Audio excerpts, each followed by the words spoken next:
बिस्मिल्लाहिर्रहमानिर्रहीम।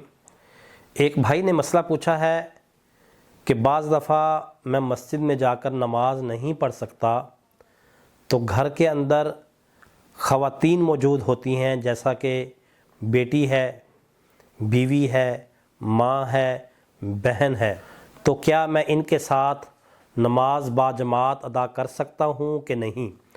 अगर कर सकता हूँ तो उसका तरीका क्या है? तो जवाब ये है कि आप नमाज बाजमात इनके साथ अदा कर सकते हैं, और उसका तरीका ये है कि ख़वातीन मर्दों के साथ खड़ी नहीं होंगी बल्कि पीछे खड़ी होंगी। अगर आप अकेले हैं तो भी आप आगे होंगे और ख़वातीन पीछे होंगी। अगर घर में कोई एक आधा साथ मर्द है तो वो आपके साथ खड़ा हो जाएगा, जैसे दो बंदे जमात करवाते हैं, और ख़वातीन पीछे खड़ी होंगी। एक साथ खड़े होकर नमाज नहीं पढ़ सकते।